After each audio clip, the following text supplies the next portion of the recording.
పాటుగా లైవ్లో జాయిన్ అయ్యారు. ఇక కన్నా రజనీ గారు హైకోర్టు అడ్వకేట్ మనతో పాటుగా లైవ్లోకి అందుబాటులోకి వచ్చారు. అలాగే కాసరగడ్డ నాగార్జున గారు బీజేపీ సీనియర్ నాయకులు కూడా మనతో పాటుగా స్టూడియోలోకి అందుబాటులోకి వచ్చారు. ముందుగా రజనీ గారు.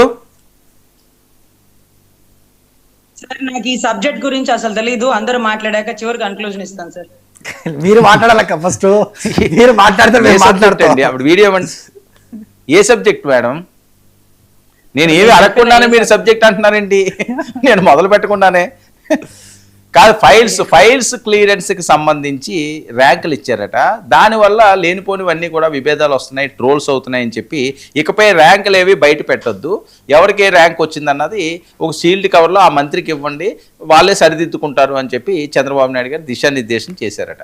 సో ఎందుకు ప్రతిదీ కూడా ట్రోల్ చేయడం, దాన్ని ఏదో వేరే రకంగా మాట్లాడడం, పవన్ కళ్యాణ్ గారు శాఖకి ఇన్ని వచ్చినాయి అన్ని వచ్చినాయి, ఇవన్నీ అవసరమా? యాక్చువల్లీ చంద్రబాబు గారు చాలా నిబద్ధతగా దేశంలో నెంబర్ 1 స్థానంలో ఉండే పంచాయతీ శాఖ మహారాష్ట్రంలో ఎంత బాగా వెలగబెడుతుంది అనే దాన్ని బాగా క్లారిటీగా ఇచ్చారండి. అదే చాలా ఆశ్చర్యం అవుతుంది. అంటే ఇక్కడ నాకు పవన్ కళ్యాణ్ గారి మీద కంటే కృష్ణతేజ గారి మీద చాలా నమ్మకం ఎక్కువ. ఎందుకంటే ఆయన ఎక్కడ చదువుకున్నాడు, ఆయన గురువెవరు, మా గురువెవరు, ఇద్దరు ఒకటేనండి. అంత గొప్పగా ఒక రోల్ మోడల్ గా అవుదాం అనుకున్నటువంటి ఒక వ్యక్తి ఆంధ్ర రాష్ట్ర క్యాడర్ ఎంచుకోకుండా మొట్టమొదటిగా కేరళ క్యాడర్ ఎంచుకొని అక్కడ ఏదో ఒక ప్రభంజనం చేసి ఒక వన్ ఆఫ్ ద కలెక్టర్ ఇంత గొప్పగా పనిచేసినాడా, అది మన ఆంధ్ర రాష్ట్రం, అతను కేరళలో అని గతంలోనండి జస్టిస్ గోపాల్ గౌడ్ గారు నన్ను కేరళ ముఖ్యమంత్రి గారి దగ్గరికి తీసుకువెళ్ళినప్పుడు కూడా, ఒక కమ్యూనిస్ట్ మీటింగ్ వెళ్ళినప్పుడు పినరా విజయ్ గారి దగ్గర ఉండే కలెక్టర్ని అడిగిన, మా కృష్ణదేశ గారు తెలుసా మీ దగ్గర అని ఫోటో చూపిస్తే ఐ నో వెరీ వెల్ అంటూ చాలా గొప్పగా చెప్పారు. కానీ ఈ రోజు ఆంధ్ర రాష్ట్రానికి వచ్చాక ఆయన ర్యాంక్ ఎంతో వేసినారు, 25వ ర్యాంకా 28 అండి, 25 వచ్చింది అనుకుంటా బహుశా, ఐ డోంట్ నో. సో ఇటువంటి పరిస్థితుల్లో ఈ ర్యాంకర్లని నేను మంత్రికి ఆపాదించుకోనండి, ఆ కలెక్టర్లకు ఆపాదించుకుంటా. కానీ గౌరవ మంత్రి గారు ఏదైతే ఏదో పని చేయాలి, సొసైటీకి ఏదో న్యాయం చేయాలి, అది ఒక పదవితోనే సాధ్యం అవుతుంది అంటూ గొప్పగా ముందుకు వచ్చినటువంటి పవన్ కళ్యాణ్ గారు ఈ రోజు అటవీ ప్రాంతాల్లో రోడ్లు వేసినారు, ఒక ఎక్కడ చిన్న గూడాల్లో, కరెంటు కూడా లేని గూడాల్లో కరెంటు తెప్పించినారు, అక్కడక్కడ డ్యాములు, బ్యారేజీలు, వాటికి సంబంధించిన చాలా విషయాల్లో ఆయన పాత్ర కీలకంగా ఉంది. కానీ ఇంత వెనకుందని మాకు తెలియదండి. అది కూడా అలా చెప్పకూడదే, అంత పబ్లిక్ గా చెప్పేస్తే అంటే ప్రజలకు ఏమనిపిస్తుంది అంటే, ఓహో చంద్రబాబు గారు ఇంత గొప్పగా పవన్ కళ్యాణ్ గారి గురించి చెప్తున్నారా, ఒకవేళ తప్పు చేస్తే రెక్టిఫై చేసుకోవాలని చెప్పాలి కానీ పబ్లిక్ గా పెట్టేస్తారా అనేటటువంటి ఒక భావోద్రేకం. ఇప్పుడు నా దాకా గట్టిగా మాట్లాడినటువంటి జన సైనికులు ఇప్పుడు ఆయన్నే విమర్శిస్తారు. ఏంటమ్మా విమర్శించేది, ఆ పనితనాన్ని బట్టే మార్కులు వస్తాయి, లేకపోతే మీరు ఏదో మంచి వీడియోలు తీసి ఆ రోడ్ల దగ్గర, ఆ కరెంటు దగ్గర, లేకపోతే ఆ గూడాల దగ్గర మీకు ఇష్టమై మీరు పెట్టుకుంటే దాన్ని బట్టి ర్యాంకులు మారిపోతాయా? మీరు తీశారు కదా రజనీ గారు, మీరు కూడా అప్పుడు అలాగే తీశారు కదా, రోడ్ల మీద వాటి మీద మీరు తీయలేదా, వీడియోలు తీసి పెట్టలేదా పోస్టులు? సార్ ఇవన్నీ పెట్టినాను సార్, దీన్ని బట్టి మార్కులు ఉండవని, ర్యాంకులు ఉండవని ఇప్పుడే తెలిసింది. నేను ఇది ఫైల్స్ క్లియరెన్స్ సంబంధించి కదండి, అభివృద్ధి చేయడం గురించి కాదు, ఫైల్స్ క్లియరెన్స్ సంబంధించి కదా ర్యాంకులు ఇవి. అవును సార్, ఫైల్స్ క్లియరెన్స్ అంటే ఆ శాఖ మంత్రి తొందరగా క్లియర్ చేయాలి. ఈ శాఖలో మొన్న మధ్య 10,000 మంది డిప్యూటీ ఎంపీడీఓ ప్రమోషన్లు ఇచ్చారు, మీకు తెలుసు కదా వర్మ గారు. అవును. ఆ 10,000 మందికి ఈ రోజుకి జీతాలు పడట్లేదట. ఆ 10,000 మందికి ఈ రోజుకి జీతాలు పడట్లేదు, అదేదో జీవో మార్చలేదంట, ఇంతవరకు శాలరీ పడట్లేదంట. దాంట్లో నా భర్త కూడా ఉన్నాడండి. ఇప్పటికి 5 నెలలు అయిందో 6 నెలలు అయిందో ఈ రోజుకి జీతాలు లేవండి, ఎట్నో నడుపుకుంటూ వస్తున్నాం. సో ఇవన్నీ కూడా ఆయన దృష్టి పెట్టాలి, ఆయన శాఖని ముందంజగా తీసుకువెళ్ళాలి, ఎవరితో మాట పడకూడదు, ఆయన మాట పడితే దరిద్రం మేం మాట పడినట్టుగా ఉంటుందంటూ భావిస్తున్నటువంటి జన సైనికులు. సో దయచేసి ఆయన ముందంజలో ఉండాలి, అందరికంటే ముందెళ్ళాలి మా నాయకుడు అని భావించే ఆ జన సైనికులకు కానీ, ఆయన వీరాభిమానులకు కానీ ఆయన కొంచెం ముందులో ఉంటే బాగుంటది.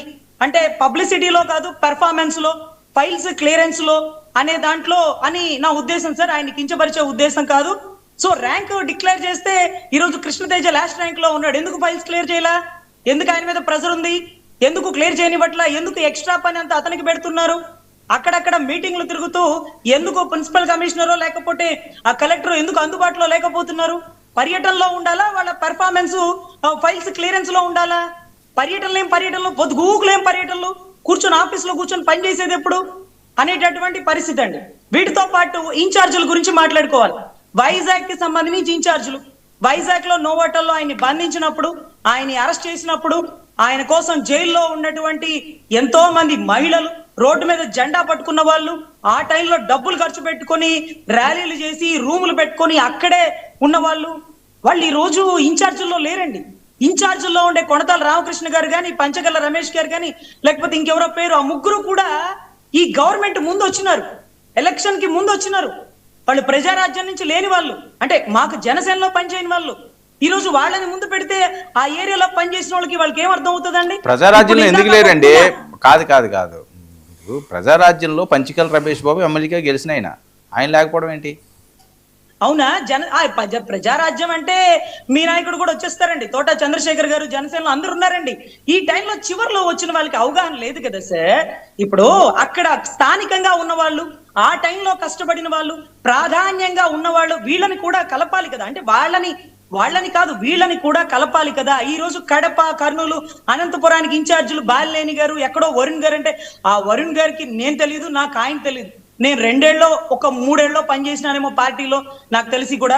ఆ 2 ఏళ్లలో నేను ఇంతవరకు వరుణ్ గారిని చూడలే. ఆ వరుణ్ గారికి ఒంగోలు తెలియదు, ఒంగోలు బాలినేని గారికి కడప తెలియదు. సో ఇటువంటి పరిస్థితుల్లో ఇన్ఛార్జీలని జిల్లా వారీగా 3-man కమిటీ వేసి, ప్రజారాజ్యం కాదు, జనసేనలో ఓడిపోయినప్పుడు స్థానిక ఎన్నికలలో పని చేసిన వాళ్ళని, పోటీ చేసిన వాళ్ళని ముందంజగా పెడితే వాళ్ళకి ప్రాధాన్యత ఇచ్చిన వాళ్ళు అవుతారు సార్. ఫర్ సపోజ్ మీకు విజయవాడ అమిశెట్టి వాసు గారు తెలుసు. ఆయన పుట్టినరోజు కూడా ఒక వేడుకగా ఉంటది, ఒక పార్టీ మీటింగ్ లాగా ఉంటది. అంత గొప్ప ఆయన, ఎంత ఖర్చు పెట్టిన ఆయన ఇప్పుడు ఎక్కడున్నాడో మాకు తెలియదా. బాడి శంకర్ తెలియదా. గాదె వెంకటేశ్వరరావు గారు గుంటూరు పరిసర ప్రాంతాల్లో అందరితో తిట్లు తిన్న ఆయనే. పార్టీలో ఇన్ని సంవత్సరాలు ఈ కరుడుగట్ట గుంటూరుని ఒక తాటి మీద లాక్కొస్తున్న ఆయనకి మిర్చాడ్ చైర్మన్ ఇస్తారేమో అనుకున్నా, కోఆపరేటివ్ బ్యాంకు చైర్మన్ ఇస్తారేమో అనుకున్నా. ఇవి రెండు పక్కన పెట్టి పార్టీలో పని చేసుకోండి అంటే, ఓడిపోయినప్పుడు పని చేసినాం సార్, గెలిచినప్పుడు కూడా మేమే పని చేయాలి. కాదండి, మీరు జనసేనలో ఉండి వాళ్ళకి ఇప్పించవలసింది కదా. వాళ్ళకి ఏది కావస్తుంది పదవులు. ఇప్పుడు వాళ్ళే ఎవరు పట్టలేదు, మీరెందుకు అంత బాధపడతారు? వాళ్ళు కదా మాట్లాడాలి, వాళ్ళకి పెయిన్ వస్తేని. సార్ గేట్ ఓపెన్ చేస్తే ఎవరైనా లోపలికి వెళ్ళి అభ్యర్థనలు పెట్టుకుంటారు సార్. కనీసం పార్టీ ఆఫీస్ గేట్లు ఓపెన్ చేయకుండా అపాయింట్మెంట్ ఇవ్వకపోతే, వాళ్ళకు ఉద్దేశం లేకపోయినా వాళ్ళ వెనకాల పని చేసిన వాళ్ళు ఎప్పుడే నీకు స్థాయి వచ్చేది, నువ్వెప్పుడే మమ్మల్ని పైకి తీసుకొచ్చేది అంటూ ఈ రోజు వినుకొండ పరిసర ప్రాంతాల్లో ఓడిపోయిన దగ్గర పనిచేసినటువంటి ఒక స్టూడెంట్ 4-5 ఏళ్ళు చక్కగా